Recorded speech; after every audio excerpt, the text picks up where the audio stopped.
Vamos fazer a leitura, irmãos, do verso 1 até o versículo número 11, do capítulo 6 de Lucas. Diz assim a palavra do nosso Deus. Aconteceu que, num sábado, passando Jesus pelas searas, seus discípulos colhiam e comiam espigas, debulhando-as com as mãos. E alguns dos fariseus lhes disseram: Por que fazeis o que não é lícito aos sábados? Respondeu-lhe Jesus: Nem ao menos tendes lido o que fez Davi, quando teve fome, ele e os seus companheiros, como entrou na casa de Deus, tomou e comeu os pães da proposição e os deu aos que com ele estavam, pães que não lhes era lícito comer, mas exclusivamente aos sacerdotes, e acrescentou-lhes: O Filho do Homem é Senhor do sábado. Sucedeu que, em outro sábado, entrou ele na sinagoga e ensinava. Ora, achava-se ali um homem cuja mão direita estava ressequida. Os escribas e os fariseus observavam-no, procurando ver se ele faria uma cura no sábado, a fim de acharem de que o acusar. Mas ele, conhecendo-lhes os pensamentos, disse ao homem da mão ressequida: Levanta-te e vem para o meio. E ele, levantando-se, permaneceu em pé. Então disse Jesus a eles: Que vos parece? É lícito no sábado fazer o bem ou o mal? Salvar a vida ou deixá-la perecer? E fitando todos ao redor, disse ao homem: Estende a mão. Ele assim o fez, e a mão lhe foi restaurada.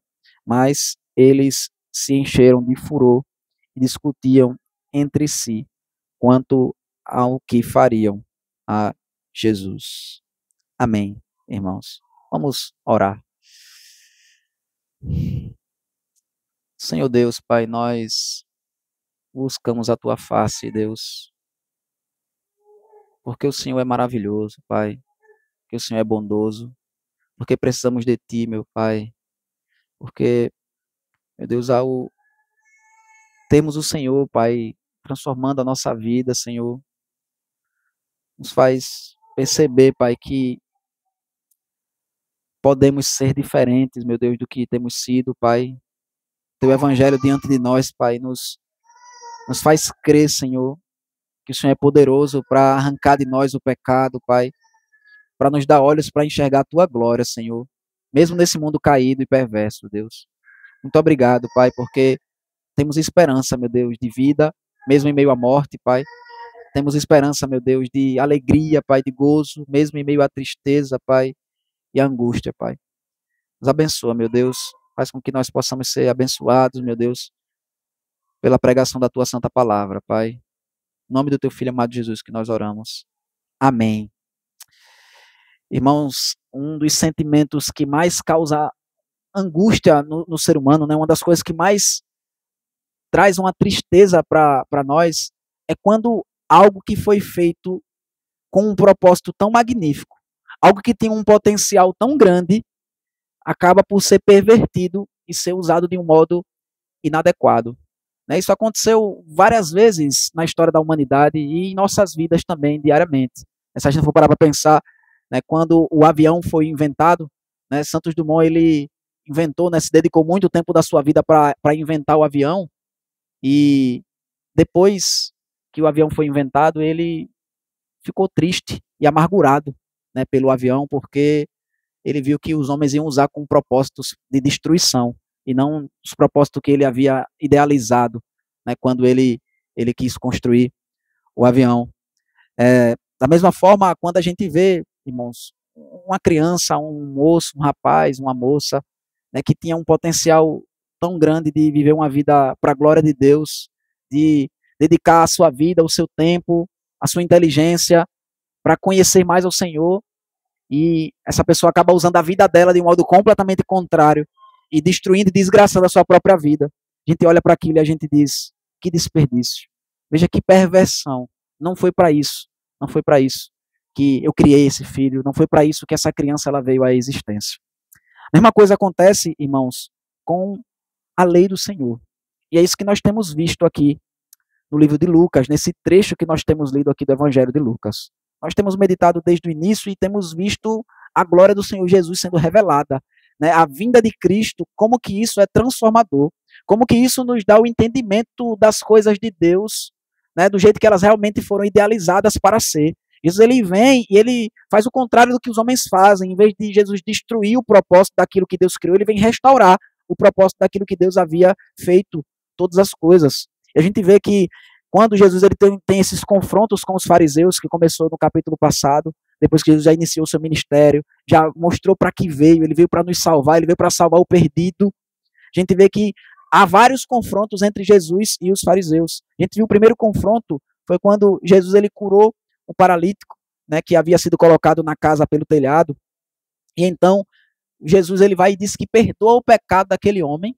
E aí os fariseus começam a murmurar e dizer: quem é que perdoa pecados? Quem é que pode perdoar pecados, senão Deus? A gente vê que o conflito continua quando Jesus ele vai então para a casa de Levi, Levi se converte, Mateus, e Jesus vai lá e lá ele come com homens que não são homens da melhor índole, né? Não são homens que seriam exemplares na sociedade.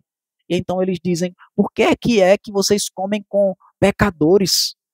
E então o confronto nós vimos na semana passada a respeito do jejum, né? Que os discípulos de João Batista e também os discípulos dos fariseus eles foram questionar Jesus por que é que os discípulos dele não jejuavam.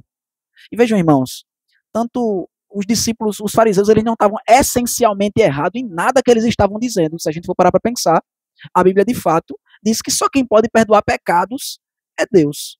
A Bíblia de fato diz, irmãos, que nós devemos ter cuidado com as companhias que nós andamos.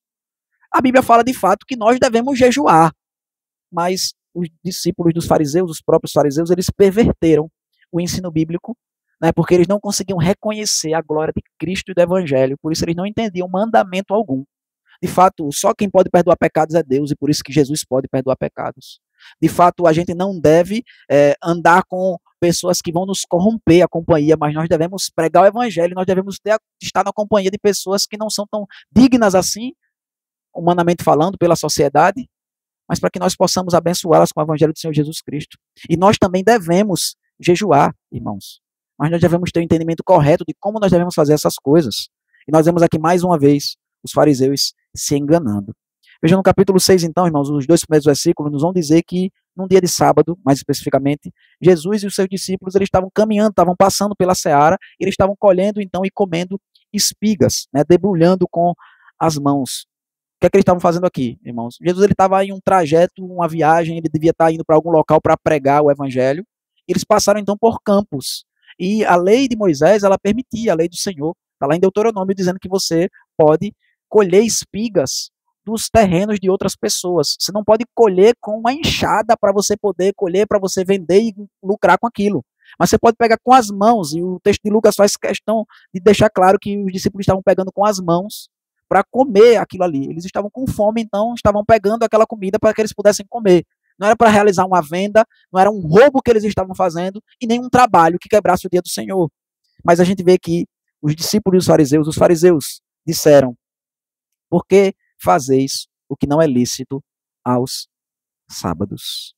E veja, irmãos, e mais uma vez, há um conflito em que essencialmente os fariseus estão defendendo um mandamento de Deus. O sábado é o 4º mandamento da lei do nosso Senhor e foi criado com um propósito glorioso, como nós vimos quando meditamos lá em Gênesis no capítulo 2. A gente vê, irmãos, que o sábado, de fato, ele foi criado como um dia diferente de todos os outros, um dia sem igual. A gente vê que toda a criação de Deus, um dia fazia referência a outro dia, o primeiro dia e o 4º dia, o 2º dia e o 5º dia, e o 3º dia e o 6º dia. Vai fazer referência a quando Deus criou os céus no primeiro dia, e no 4º ele coloca então as coisas no céu. No 2º dia, Deus então vai fazer separação entre as águas debaixo da terra e as águas em cima da terra. E então no 5º dia, Deus vai povoar tanto os céus, como vai povoar também os mares. E no 6º dia, Deus ele vai criar os animais e o homem, que no 3º dia ele criou a porção seca, a terra, para que pudesse então habitar nesse local. E a gente vê que o 7º dia, então, irmãos, é um dia separado, é um dia sem igual, é um dia sem paralelos, é um dia que ficou sozinho na criação de Deus, e Deus separou aquele dia para que ele pudesse ser adorado de um modo especial. E os fariseus eles tinham tanto zelo por esse dia, que eles acabavam quebrando esse mandamento, de tanto que eles eram zelosos. Eles estragavam absolutamente tudo, irmãos, o que Deus tinha feito, o que Deus tinha prescrito na sua lei. A gente vê que Deus ele criou esse dia para que ele pudesse ser adorado, para que nesse dia Deus pudesse se encontrar com o homem de um modo especial. no dia do Senhor, como nós fazemos hoje aqui na igreja. Mas, então, os fariseus, eles criaram tantas leis para que o sábado não fosse quebrado, que eles acabavam tirando a beleza da lei do Senhor.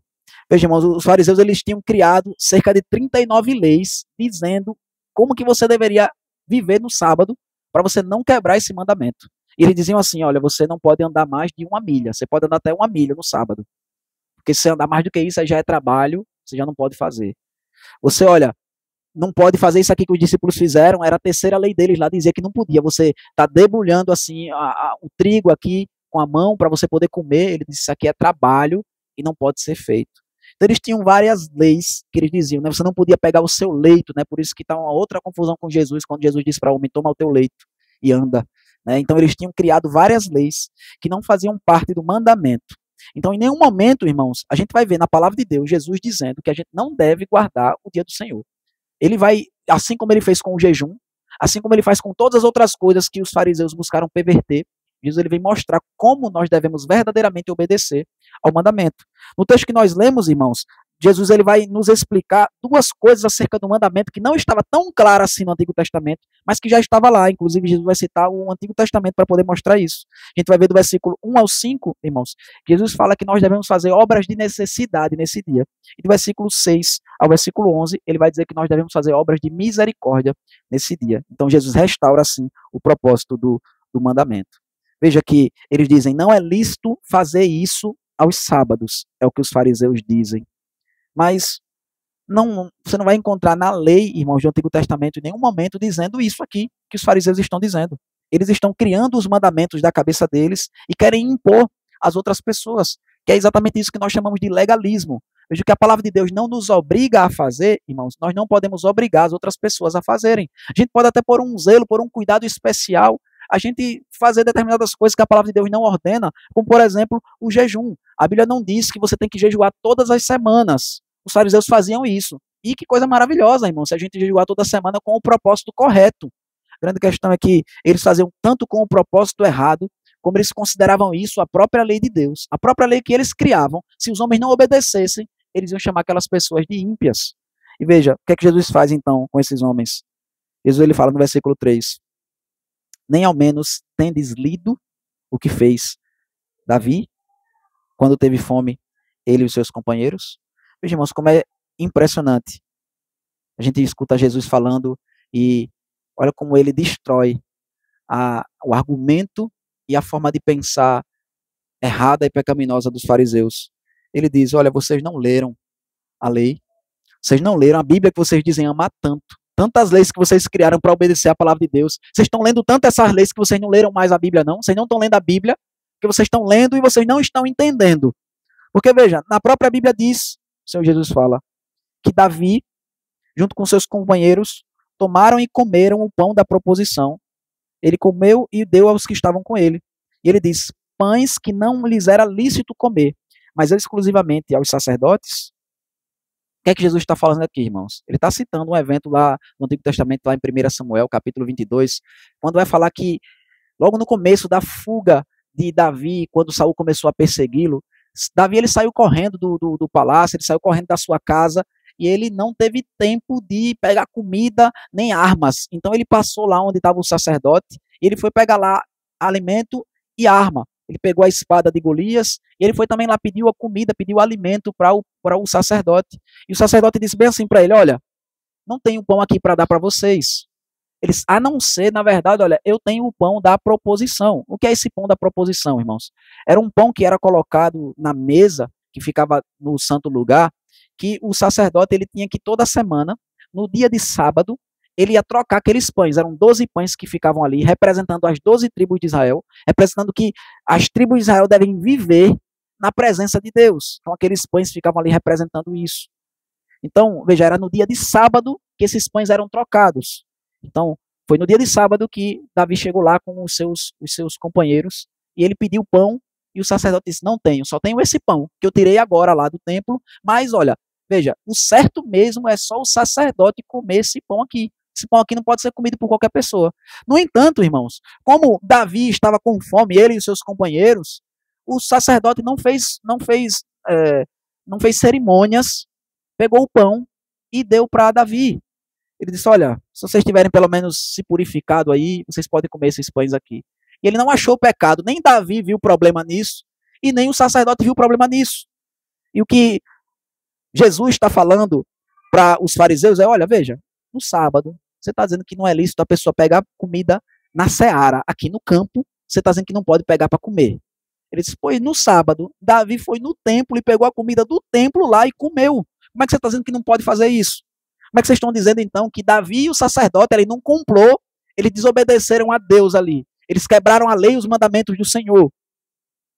Então, Jesus, ele termina dizendo,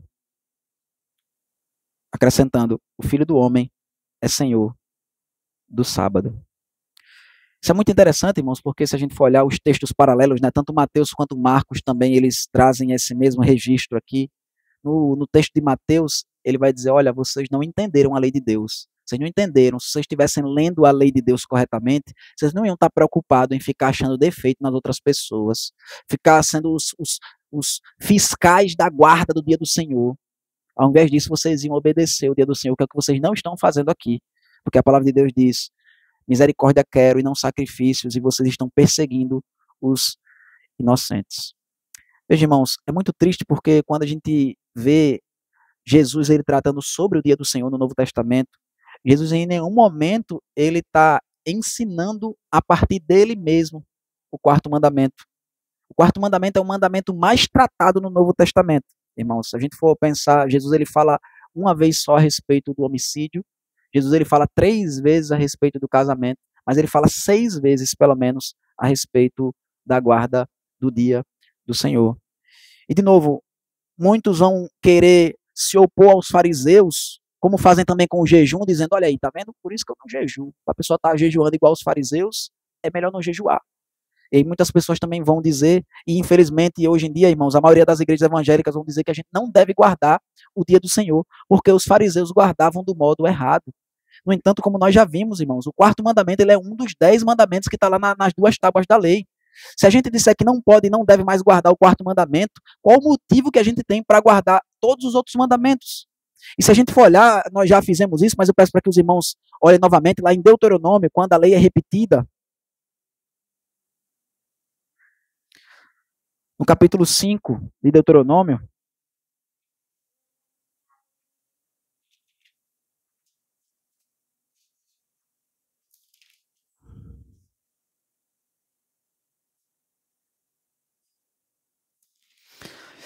a Bíblia nos diz, irmãos, quando vai falar a respeito do quarto mandamento, a partir do versículo 12, eu vou fazer a leitura. Guarda o dia de sábado para o santificar, como te ordenou o Senhor teu Deus. 6 dias trabalharás e farás toda a tua obra, mas o 7º dia é o sábado do Senhor teu Deus. Não farás nenhum trabalho, nem tu, nem o teu filho, nem a tua filha, nem o teu servo, nem a tua serva, nem o teu boi, nem o teu jumento, nem animal algum teu, nem o estrangeiro das tuas portas para dentro, para que o teu servo e a tua serva descansem como tu. Porque, veja o motivo pelo qual nós devemos guardar o dia do Senhor, irmãos. Porque te lembrarás que foste servo na terra do Egito e que o Senhor teu Deus te tirou dali com mão poderosa e braço estendido, pelo que o Senhor teu Deus te ordenou que guardasses o dia de sábado. Então, qual é o motivo que nós devemos guardar o dia de sábado, irmãos? Porque o Senhor nos libertou da terra do Egito. É isso que está sendo dito aqui em Deuteronômio, capítulo 5. Se nós voltarmos então, irmãos, para o começo dos 10 mandamentos, no versículo 6, Deus ele vai dizer a seguinte frase: eu sou o Senhor teu Deus, que te tirei da terra do Egito, da casa da servidão. Não terás outros deuses diante de mim. Ou seja, irmãos, o mesmo motivo que Deus dá para nós guardarmos o quarto mandamento, é o mesmo motivo que ele nos dá para guardarmos todos os 10 mandamentos. Ele diz, vocês vão guardar os 10 mandamentos, sabe por quê? Porque eu sou o Deus de vocês, que tirou vocês da terra do Egito, da casa da servidão. Se a gente disser que não pode guardar o quarto, porque agora Cristo veio, então a gente não vai guardar os outros 9 também. Sendo que, na verdade, irmãos, os 10 mandamentos, eles nada mais são do que um reflexo do caráter de Deus, do que quem Deus é de fato. Deus ele diz que nós não devemos adorar outro Deus, irmãos. É isso mesmo que Deus faz. Deus ele não dá a outro, não dá a ninguém a glória que pertence a ele mesmo. Deus ele disse que nós devemos adorá-lo, irmãos, do jeito que ele institui, porque é assim, irmãos, porque Deus ele tem uma natureza espiritual, a gente vai adorar Deus em espírito e em verdade, como o segundo mandamento nos ordena, e não através de imagens. Deus ele disse que nós não devemos tomar o nome dele em vão, porque Deus ele é eterno, a gente não pode tratar o Deus eterno como as coisas passageiras. A gente deve guardar o dia de sábado, irmãos, porque Deus ele é um Deus de descanso. Ele é um Deus que nos conduz ao descanso. Deus é um Deus que ele contempla aquilo que ele fez e se alegra, que é isso que nós somos chamados a fazer no dia do Senhor. Deus ele disse que nós devemos honrar as autoridades, porque ele é a maior autoridade de todas. Deus ele disse que nós não devemos matar, porque ele é o dono da vida. Deus ele disse que nós não devemos adulterar, porque o relacionamento do casamento ele reflete o relacionamento de Cristo com a igreja. Deus ele disse que nós não devemos furtar, porque nós não devemos tomar aquilo que não nos pertence e todas as coisas pertencem a Deus. E nós não devemos cobiçar, porque nós devemos estar satisfeitos em quem Deus é. Então veja, todos os mandamentos ele apontam para quem Deus é, para o caráter de Deus. Então, nós devemos guardar o quarto mandamento. Jesus ele não disse que nós não devemos guardar, ele disse, eu sou o Senhor do sábado. Ele não disse, não existe Senhor no sábado. Ele não disse, no sábado vocês vão viver do jeito que vocês quiserem. Ele diz, eu sou o Senhor do sábado. O grande problema não é guardar o sábado ou não guardar. Não era isso que Jesus estava discutindo com os fariseus. Jesus estava discutindo com os fariseus, vocês estão pervertendo. Um dia que era para ser de alegria. Irmãos, um dia em que era para ser usado, irmãos, para nós reconhecermos que o Senhor é o nosso Deus, reconhecemos tudo que Ele fez por nós e em nós. Veja que, de fato, a única mudança que nós vemos no Novo Testamento sobre o dia do Senhor é a questão do sábado para o domingo. Porque, de fato, como nós já observamos no Antigo Testamento, já demonstra desde o início que o sábado nunca foi o dia completo onde Deus deveria ser adorado. Nós já observamos isso em Levítico capítulo 23, irmãos. Eu peço para que os irmãos abram mais uma vez.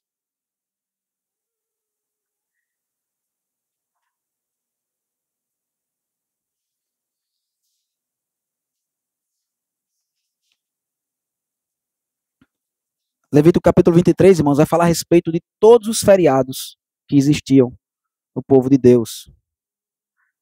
Vai falar, no versículo 2, fala aos filhos de Israel e diz-lhe, as festas fixas do Senhor que proclamarei serão santas convocações, são estas as minhas festas. A gente vê que o sábado é o primeiro delas, irmãos, é a primeira festa. 6 dias trabalhareis, mas o sétimo será o sábado do descanso solene. Santa convocação, nenhuma obra fareis, é sábado do Senhor em todas as vossas moradas. De fato, o sábado era o feriado central na vida do povo de Deus, que se repetia todas as semanas. Mas ele não era o único. A gente vê que a Páscoa também era, irmãos, uma santa convocação, como nós vemos no versículo 4. São estas as festas fixas do Senhor, as santas convocações que proclamarei no tempo determinado.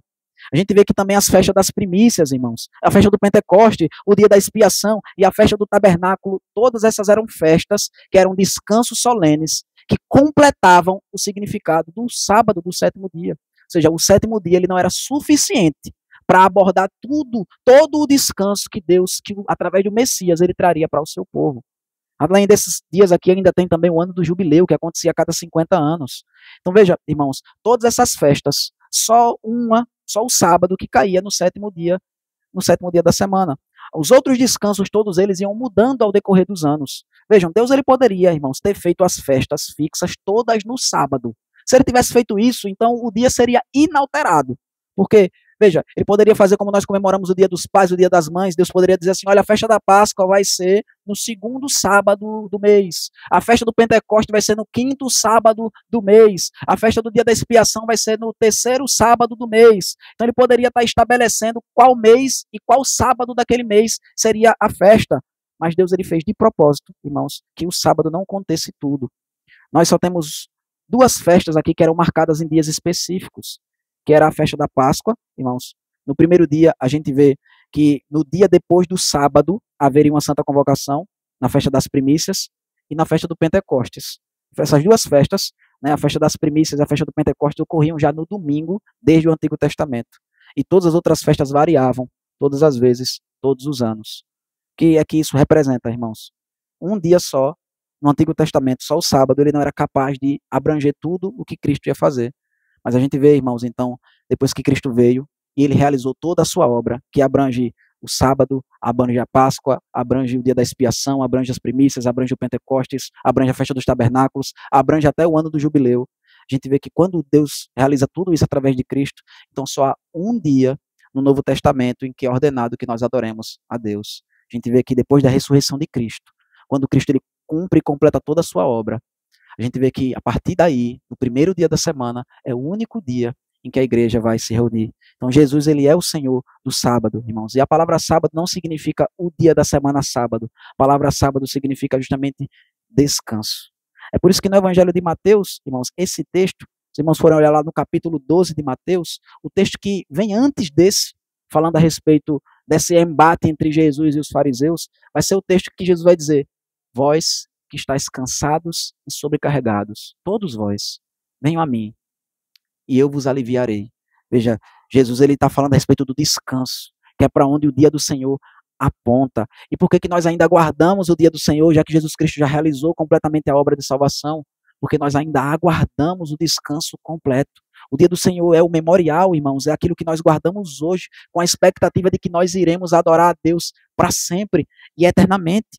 E a gente não pode perder isso de vista. Veja, a briga entre deve guardar o dia ou não deve guardar o dia, é o sábado ou é o domingo, faz a gente perder o principal de vista, que é que nesse dia nós vamos ser abençoados por Deus. Nesse dia o Senhor vai trazer descanso para nossas almas. Nesse dia Deus vai trazer cura para nós. Exatamente a respeito disso que vai falar a partir do versículo número 6, irmãos.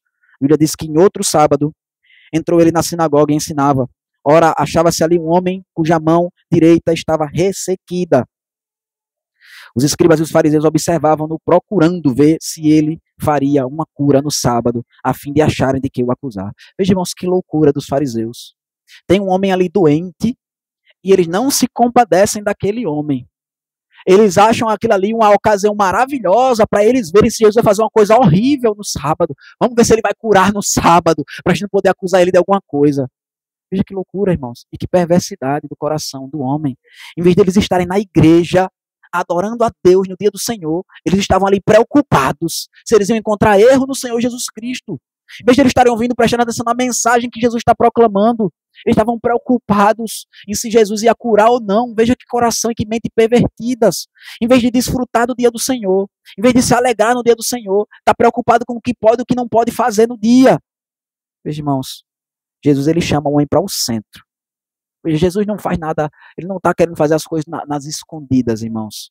Veja, o sábado, o dia do Senhor, não é uma coisa para que a gente se envergonhe. Eita, a gente é uns estranhos, porque os crentes hoje não guardam o dia do Senhor, então a gente que guarda e tem que, não pode dizer isso para ninguém, porque senão o povo vai dizer que a gente é doido, vai dizer que a gente é adventista do primeiro dia. Veja, irmãos, Jesus ele chama para o meio. Assim como a árvore do conhecimento do bem e do mal estava no meio do jardim, mas também a árvore da vida estava no meio do jardim. A lei de Deus e a vida eterna estavam no meio do jardim. Jesus, que representa a vida, ele vem e ele chama o homem que estava com a mão ressequida para que pudesse ser curado, não escondido, mas ali no meio de todos aqueles homens.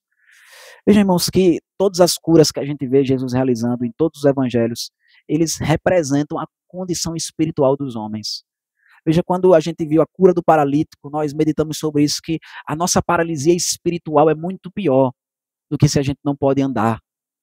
Veja, um homem com a mão ressequida significava que aquele homem ali ele era incapaz de trabalhar nos outros dias. E ele era incapaz de fazer a obra do Senhor.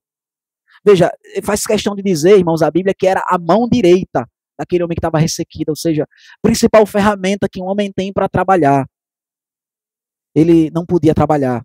A sua mão estava ressequida. Ele não tinha condições de usá-la para o trabalho. Ou seja, ele estava atrofiado. Aquele homem estava impedido de realizar e desempenhar o papel pleno que ele poderia desempenhar se ele não tivesse nenhuma deficiência física. Da mesma forma, irmãos, eu e vocês, nós precisamos adorar a Deus no dia do Senhor, para que nós possamos ser curados espiritualmente de nossas debilidades espirituais. Veja que é isso que nós vemos, irmãos, lá em Isaías 58. Isaías 58, falando a respeito do dia do Senhor. Versículo 13, versículo 14.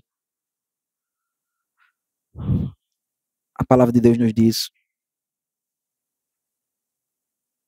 se desviares o pé de profanar o sábado e de cuidar dos teus próprios interesses no meu santo dia, se chamares ao sábado deleitoso e santo dia do Senhor, digno de honra, e o honrares não seguindo os teus caminhos, não pretendendo fazer a tua própria vontade, nem falando palavras vãs, então te deleitarás no Senhor. Eu te farei cavalgar sobre os altos da terra e te sustentarei com a herança de Jacó, teu pai, porque a boca do Senhor o disse. Veja, irmãos, Isaías 58 está dizendo, olha, que se a gente guardar o dia do Senhor, se a gente buscar o Senhor, adorá-lo, o Senhor vai nos libertar dos nossos inimigos, que é o pecado. E veja que isso é tão glorioso, irmãos, essa mensagem que Deus está dando para nós aqui em Isaías 58, que depois que ele termina de dizer isso, já é um profeta falando a palavra de Deus. Ele diz, eu assino. Ele diz, a boca do Senhor o disse. Ou seja, o dia do Senhor, irmãos, é um dia de cura e de libertação. Muito mais, irmãos, do que questões materiais, físicas, da nossa saúde apenas. O poder que o Senhor pode realizar em nossas vidas nesse dia, irmãos, de nos arrancar do domínio do pecado, de fazer com que através desse dia nós olhemos para Cristo ressuscitado através da pregação da palavra, e nós possamos nesse dia, irmãos, nos dedicar não às nossas ocupações que são santas, como nós veremos na escola dominical. Tudo que nós fazemos nos outros 6 dias é santo, é para a glória de Deus. Mas nesse dia nós temos um privilégio maior, nós temos uma bênção maior. Nós podemos não apenas ficar aquilo com o que é bom que Deus fez, mas nós podemos ficar com aquilo que é excelente, que é o próprio Deus. Veja que Isaías 58, ele compara o dia com ele mesmo. Ele diz, se vocês se deleitarem no dia, vocês vão se deleitar em mim. E ele diz então aqui, para esse homem, vem para o meio, permanece de pé. E Jesus pergunta para aqueles homens, Jesus mostra a perversidade do coração deles. Ele diz, é lícito no sábado fazer o bem ou o mal? Salvar a vida ou deixá-la perecer? E é óbvio que ninguém ia ter resposta para isso, irmãos. Veja que loucura. Jesus escancarou a loucura daqueles homens. Eles diziam, você, nessas 39 leis que eles tinham, uma delas era dizendo assim, olha, você não vai botar curativo em ninguém. Você vai olhar, o médico, ele vai lá na casa da pessoa, se ele vê que a pessoa consegue esperar até o domingo para poder ela ser tratada daquela doença, então o médico não vai tratar aquela doença. No máximo, se ele vê que aquela pessoa está morrendo, ele vai dar os cuidados necessários para que ela não morra, mas ele vai ter que esperar voltar no outro dia para poder realmente salvar aquela vida. Veja que loucura, irmãos, as leis que esses homens criavam para o dia do Senhor, que de fato foram usados por Satanás, irmãos, para empobrecer, para escurecer a beleza desse dia, que é tão glorioso, que nós deveríamos desfrutar dele, nós deveríamos passar a semana toda, irmãos, muito mais do que nós aguardamos as férias, muito mais do que nós aguardamos os feriados, o nosso feriado verdadeiro, onde nós encontramos descanso para o nosso corpo e para a nossa alma, é na presença do Senhor. É no dia que o Senhor reservou para nós nos encontrarmos com Ele, nós podemos adorar Ele de um modo mais especial, junto com os irmãos. Percebam que o 4º mandamento, ele faz a dobradiça entre as leis. Veja, está falando a respeito das leis que, respeito a Deus, nós não devemos adorar outros deuses, nós não devemos adorar Deus de modo errado, não devemos chamar o nome de Deus em vão. E o 5º mandamento vai falar sobre os homens, honra teu pai e a tua mãe. E o 4º mandamento, irmãos, então, que fica no meio, entre os mandamentos de Deus e os mandamentos dos homens, e aquele que tem a ver com tudo, porque nós adoramos ao Deus da primeira tábua, na comunhão dos irmãos da segunda tábua, nós adoramos a Deus, e nós encontramos alegria em desfrutar da presença do Senhor. Será que é lícito nós abandonarmos os nossos afazeres comuns, as coisas boas que Deus nos permite fazer? Será que é lícito nós abandonarmos isso para que nós possamos trazer vida à nossa própria alma? Jesus, ele pergunta, é lícito salvar a vida ou deixá-la perecer? Veja, irmãos, porque no final das contas, o que vai ser mais visível, que vai diferenciar um crente de uma pessoa que não é crente, vai ser adorar a Deus no dia do Senhor, porque os ímpios, eles podem amar os seus familiares, eles vão, assim como nós, querer cuidar da sua família, eles vão querer trabalhar, e trabalhar para a sua família também, ou ainda usar o trabalho, seja lá o que for que eles vão fazer com a vida deles. Mas quando nós paramos um dia, e nós dizemos, nós amamos a nossa família, mas amamos muito mais a nossa família quando ela está diante de Deus adorando ao Senhor. Quando a gente diz, nós trabalhamos, nós não somos preguiçosos, mas o trabalho não é o nosso Deus. Nós paramos o nosso trabalho porque nós dependemos verdadeiramente do Senhor. Quando nós fazemos isso, irmãos, nós estamos mostrando o que é a vida de verdade. Nós estamos salvando a nossa própria vida, se assim a gente puder dizer. Porque o que salva a nossa vida, irmãos, não é o pão que nós penosamente granjeamos, mas é o Senhor que nos sustenta. Inclusive é por isso da mudança do dia do sábado para o domingo. Um dos motivos é que no Antigo Testamento a gente olhava para a esperança que ainda ia vir. Jesus Cristo ainda viria. Então a gente trabalhava esperando o descanso. Mas agora que o Senhor Jesus Cristo veio, a gente descansa no primeiro dia da semana, e então a gente vai trabalhar motivados pelo Deus que nós adoramos no domingo. Então, fitando os olhos ao redor de todos, Jesus fala para o homem: estende a mão. Ele assim o fez, e a mão lhe foi restaurada. Jesus restaurou a vida, a mão daquele homem, apontando para a nossa restauração espiritual, que ele faz conosco, no meio do dia do Senhor, quando nós adoramos a Deus, em culto, também em adorações privadas, também fazendo o bem, como Jesus nos ensina a fazer, e também realizando obras de necessidade, como o Senhor nos ensina a fazer aqui em Mateus, ou aqui em Lucas capítulo 6. Mas veja, irmãos, que é muito triste, porque olha como o texto termina. O texto termina dizendo: mas eles se encheram de furor e discutiam entre si quanto ao que fariam a Jesus. Veja, irmãos, Jesus despiu aqueles homens. Ele deixou aqueles homens nus em relação à rebeldia, ao pecado deles. Ficou mais do que claro aqui, irmãos, que esses homens não estavam amando a Deus em nada daquilo que eles estavam fazendo. Que quando você pega a lei e você desassocia ela do Deus para onde essa lei aponta, quando você quer criar suas próprias leis, você está sendo tão perverso quanto aqueles que vivem sem lei alguma, que são leis para si mesmo. Vejam, os fariseus, eles acusavam, né, se opunham a Jesus estar com os cobradores de impostos, com os pecadores, com os rejeitados pela sociedade, mas eles viviam da mesma forma que os homens que vivem distante de Deus, irmãos. Veja, se eu crio as minhas próprias leis, se eu escolho quais leis de Deus eu quero obedecer, ou se eu crio mais leis do que as leis que Deus estabeleceu e quero impor às pessoas, eu estou dizendo que eu sou Deus. Eu estou dizendo que eu vou viver do jeito que eu quero. E foi o que esses homens escolheram fazer. Eles se encheram de furor porque Jesus rasgou a lei deles. Jesus não desobedeceu nenhuma lei de Deus, irmão. Se Jesus assim o fizesse, ele não poderia nos salvar. Se a gente crê que Jesus aqui quebrou o dia do Senhor, porque não precisa mais guardar, então a gente está indo para o inferno. Porque se Jesus ele tinha qualquer pecado que seja, quando ele fosse fazer o sacrifício para morrer na cruz, para pagar pelos nossos pecados, ele não poderia nos salvar.